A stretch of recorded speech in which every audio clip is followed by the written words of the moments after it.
I'm happy to welcome on our guest line today the man I'm proud to call my senator, U.S. Senator Tim Scott. Welcome, Senator. How are you?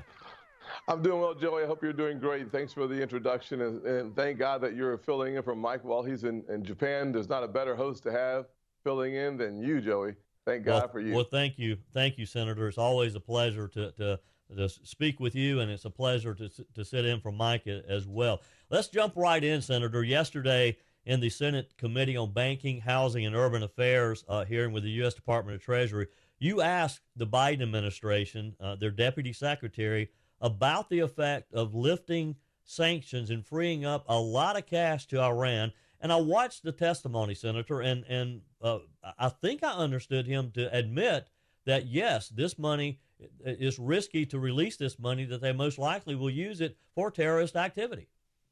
He danced for as long as he possibly could, Joey, but the bottom line is a simple one. The answer is emphatically yes. Every single dollar given to Iran will support Iranian proxies in the Middle East to achieve their objective. Their objective, there are two. Number one is to eliminate little Satan, which is Israel. And number two, to get rid of big Satan, which is us. Why in the world would the Biden administration in August release $6 billion, which seemed like a trade for hostages, making it more perilous for every single American outside of our country? That's right. Every single American outside of our country is in more danger because this administration continues to negotiate with folks who take Americans. That is not good for future American lives. And number two, in November, they gave another $10 billion to the Iranian regime. That $16 billion plus relaxing more and more oil sanctions only allows this regime to continue to target American soldiers, to continue to fund the proxies like Hamas, to kill Americans, to kill Jewish people, and to take us hostage. This administration has lost its mind. Yeah. Senator, you have led the effort to try to hold the Biden administration accountable for this. Recently, you and several of your colleagues in the Senate raised concerns about these latest waivers. You sent a letter to Treasury Secretary Janet Yellen and Secretary of State Antony Blinken. Tell me, what kind of response do you guys get from the Biden administration when you ask these questions of why they feel like that they need to lift these sanctions? So, Joey, so often when we write letters to this administration, whether it's Blinken or Yellen, as you just referenced, we get crickets. Literally crickets. We get very little back. If we do, we get a form letter that doesn't even answer the underlying point. Here's my point, though. The American people deserve to know what their government is doing to them and not for them. Every time you find this government complicit with Iran, someone dies, period. Yeah. And that's what we've seen across the world, in the Middle East, and unfortunately, 3 American soldiers who lost their lives at the hands of Iranian proxies. So when that happens, we have a responsibility and a right to hold the feet to the fire of this administration. Yeah. Senator, let's talk a minute about Israel. You mentioned Israel just a moment ago. And as I understand it, last August, the Biden administration released $6 billion yes. to Iran. You, along with some of your Senate colleagues, asked for answers from the administration then.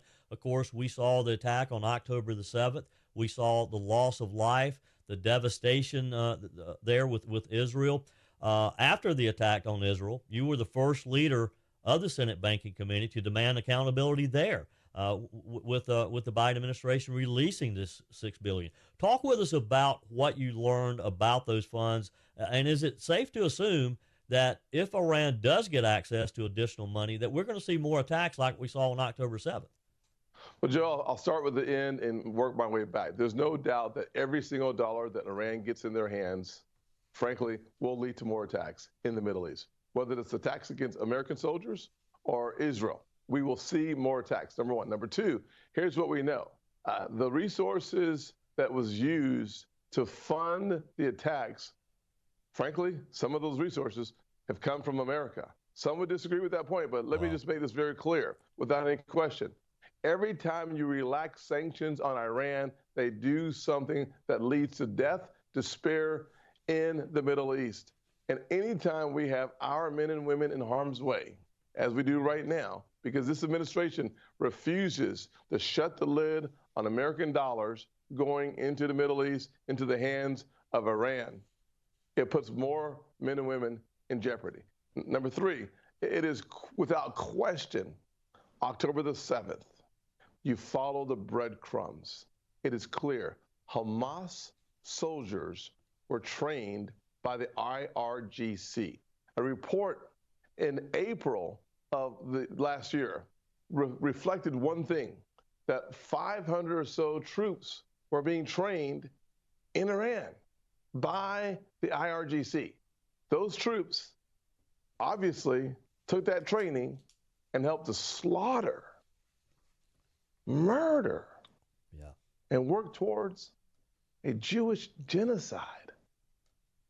There's enough evidence, Joey, enough evidence to hold this administration complicit. That's one of the reasons why I said in October, November, I continue to say today, this administration, President Biden, they have blood on their hands. Wow. Yeah.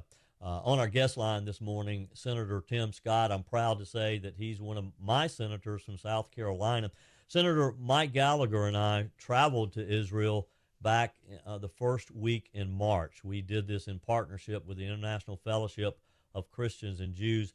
Senator, I saw firsthand some of the devastation. We traveled down to the southern part of Israel. We visited the first kibbutz that was attacked by these terrorists. We saw homes that were burned to the ground. We saw that they have photos in this kibbutz of people who were murdered. We have photos of families. In one case, the home was almost totally destroyed. The father is still one of the hostages. Fortunately, they did release the mom and the 7-year-old son. But to see this firsthand, Senator, is one thing to watch it on the nightly news, but to see the devastation firsthand, it really changed me. And I'm so proud of the partnership that we have with the International Fellowship of Christians and Jews. And we went there with one purpose, and that was to interview people.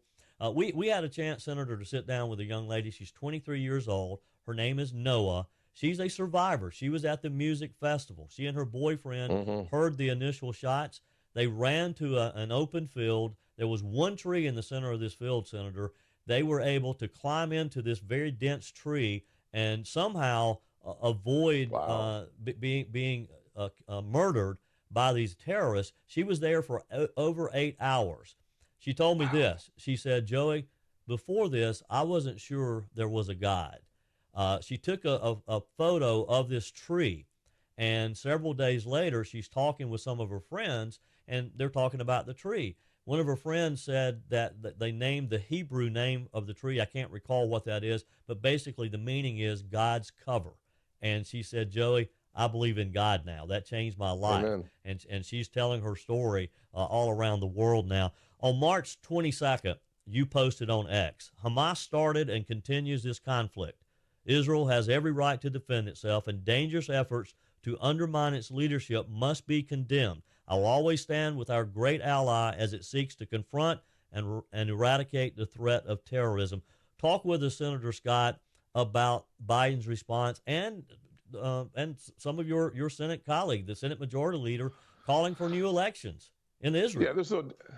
Joey, when you talk about, we are concerned with election interference in America.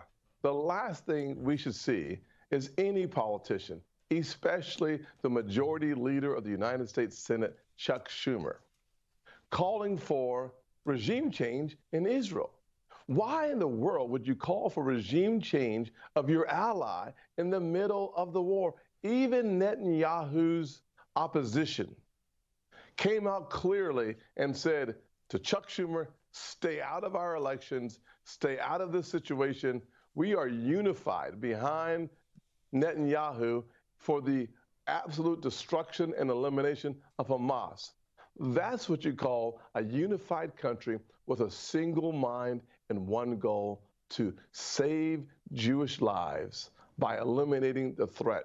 The existential threat in the Middle East today is Hamas, especially for Israel. And so calling out Chuck Schumer, who obviously saw that speech he gave green-lighted by the White House. They acknowledged that they had the information, they had the speech, and they didn't stop it.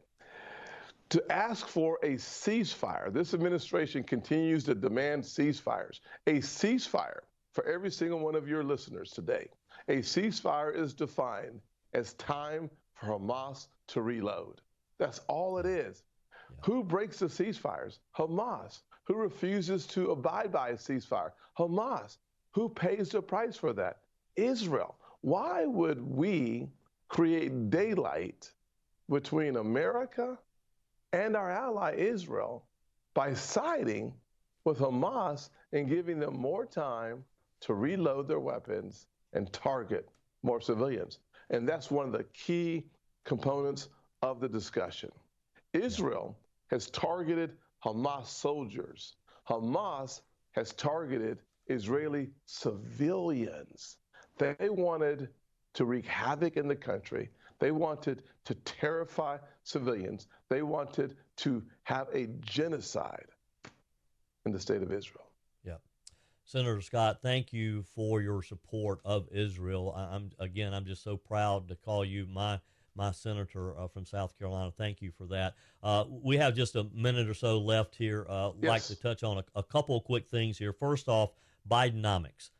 There's a meme being circulated on social media. I haven't confirmed some of the prices and all, but basically it's saying, we're paying a lot more for things now than we were prior to Joe Biden. For example, coffee, it says $6.99 a pound before Joe Biden, $8.99 now. A price of a dozen eggs is just crazy.